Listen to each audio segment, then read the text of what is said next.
जय माता दी दोस्तों, आप सभी का एक बार फिर से स्वागत है हमारे चैनल ज्ञान की बातें में। आज सुनेंगे नवरात्रि के 8वें दिन की कथा, यानी माँ दुर्गा के 8वें स्वरूप माँ महागौरी की कथा। नवरात्रि की अष्टमी तिथि पर माँ दुर्गा के 8वें स्वरूप माँ महागौरी की पूजा होती है।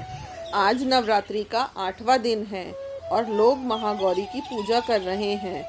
मान्यता है कि माँ का यह स्वरूप श्वेत वर्ण का है।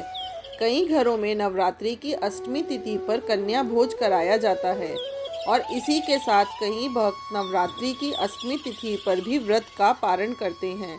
यदि किसी के विवाह में विलंब हो रहा है तो वो माता महागौरी की पूजा आराधना करे, उसकी समस्या तुरंत दूर हो सकती है। जिसकी कुंडली में विवाह से संबंधित परेशानियां हो, उन्हें माता महागौरी की उपासना अवश्य करनी चाहिए। माँ गौरी की उपासना से जीवन साथी और शीघ्र विवाह संपन्न होने के योग बनते हैं। आइए जानते हैं माँ दुर्गा के महागौरी रूप की पौराणिक कथा। पौराणिक कथाओं के अनुसार माँ पार्वती ने भगवान शिव को पाने के लिए कठिन तपस्याएं की थी। हजारों वर्षों तक माता ने अन्न जल ग्रहण नहीं किया था, जिससे उनका शरीर काला पड़ गया। माता की तपस्या से प्रसन्न होकर भगवान भोलेनाथ ने उन्हें पत्नी के रूप में स्वीकार किया और गंगा जल उन पर डालकर उनको अत्यंत कांतिमान बना दिया। इस वजह से माता पार्वती के इस स्वरूप को महागौरी कहा जाता है। मान्यता है कि माता के इस स्वरूप की पूजा विधिवत करने से सौंदर्य की प्राप्ति होती है और घर में सुख समृद्धि का वास होता है।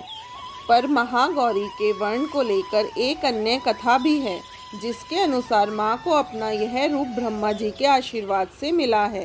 काल रात्रि के रूप में सभी राक्षसों का वध करने के बाद भोलेनाथ ने देवी पार्वती को काली कहकर चिढ़ाया।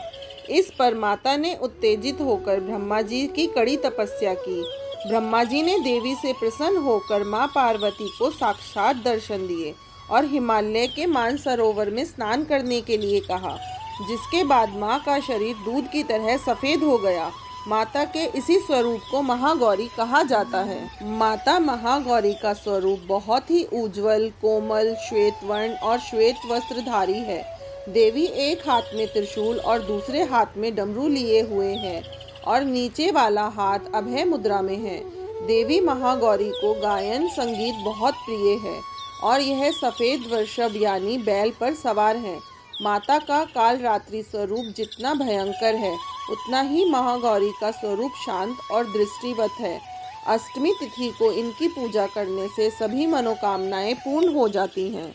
नवरात्रि के 8वें दिन माता दुर्गा के महागौरी स्वरूप की विधि विधान से पूजा करें और इस मंत्र या देवी सर्वभूतेषु महागौरी रूपेण संस्थिता नमस्तस्यै नमस्तस्यै नमस्तस्यै नमो नमः का जाप करें। जय माता दी।